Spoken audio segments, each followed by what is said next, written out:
চরিত্রহীন নারীরা জীবনে সব ধরনের পুরুষের স্বাদ গ্রহণ করে। প্রথমে গরিব জামাই, তারপর বুড়া জামাই, তারপর মধ্যবয়সী জামাই, শেষে নিজের বয়সের চাইতে কচি জামাই। চরিত্রহীন নারীদের কাছে তার ইজ্জত বা সতীত্বের কোনো দাম নেই। আজকে এর সাথে, কালকে ওর সাথে, পরশু আরেকজনের সাথে। তারা বিভিন্ন পুরুষের স্বাদ গ্রহণ করাটাকে এনজয় মনে করে। তারা সতীত্ব বিলীন করে দেওয়াটাকে স্মার্টনেস মনে করে। কিন্তু ইসলাম বলে, যেই নারী তার সতীত্ব বোঝে না, আল্লাহর কাছে তার 2 পয়সারও দাম নেই। মনে রাখবেন, একটা নেশাখোর আর চরিত্রহীন পুরুষ দেরিতে হলেও ভালো হয়ে যায়, কিন্তু একটা নারী যদি একবার চরিত্রহীন হয় তাহলে সে কোনোদিন আর ভালো হয় না। মূর্খ নারীদের ভিতরে 4টি লক্ষণ থাকে। 1. স্বামীর পরামর্শকে কখনো গুরুত্ব দেয় না। 2. সব সময় অপ্রয়োজনীয় সন্দেহ করতে থাকে। 3. নিজের ভুল কখনোই স্বীকার করে না। 4. সব সময় অযথা তর্ক করে এবং 2 লাইন বেশি বোঝে। 5. অন্যের সংসারের সাথে তুলনা করে নিজের সংসারকে ছোট করে। অবিশ্বাসী নারীর 3টা লক্ষণ। যদি কোনো নারীর ভিতরে এই 3টা লক্ষণ দেখেন, তাহলে বুঝে নেবেন সে আপনার সাথে টাইম পাস করছে এবং আপনাকে ব্যবহার করছে। 1. অবিশ্বাসী নারী সব সময় আপনার অর্থের উপর লোভ করবে, সব সময় কিছু না কিছু চাইতেই থাকবে। 2.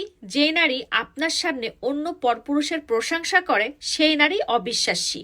কারণ যেই নারী যেই পুরুষকে ভালোবাসে, তাকে ছাড়া পৃথিবীর অন্য কোনো পুরুষকে তার কাছে অ্যাট্রাকটিভও মনে হয় না, ভালোও লাগে না। 3. যখন একজন নারী আপনার সম্মানের কথা চিন্তা করে না, যখন তখন এমন এমন কাজ করে যে আপনার সম্মান নিলামে ওঠে, মানুষের কাছে আপনার সম্মান নষ্ট করে, তার মানে সে আপনাকে ভালোবাসে না, সে আপনার সাথে শুধু প্রতারণা করছে।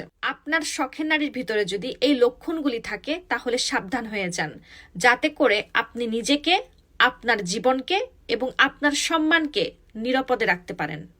আপনার কিসে কষ্ট হয় সেটা বলার মতন, শোনার মতন যদি একটা মানুষ জীবনে থাকে, তাহলে আপনি অনেক ভাগ্যবান।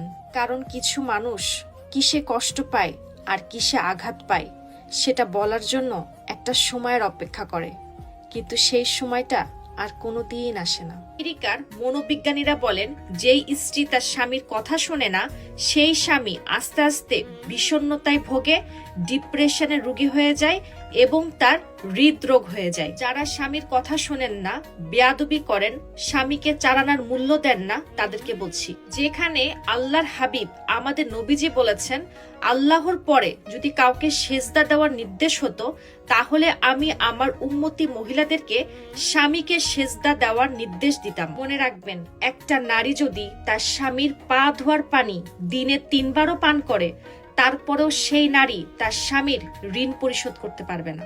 কারোর জন্য নিজেকে ধ্বংস করে দেওয়া, শেষ করে দেওয়া মানে আপনি আল্লাহর গোলামি করছেন না, আপনি আপনার নফসের গোলামি করছেন। ইসলামে নিজেকে ভালোবাসার কথা বলা হয়েছে, আর ইসলামে নিজেকে ভালোবাসার অর্থ হলো নিজের নফস এবং আত্মাকে পবিত্র রাখা, ক্ষতিকর কাজ থেকে নিজেকে রক্ষা করা এবং আল্লাহর সন্তুষ্টির জন্য নিজেকে যত্ন নেওয়া।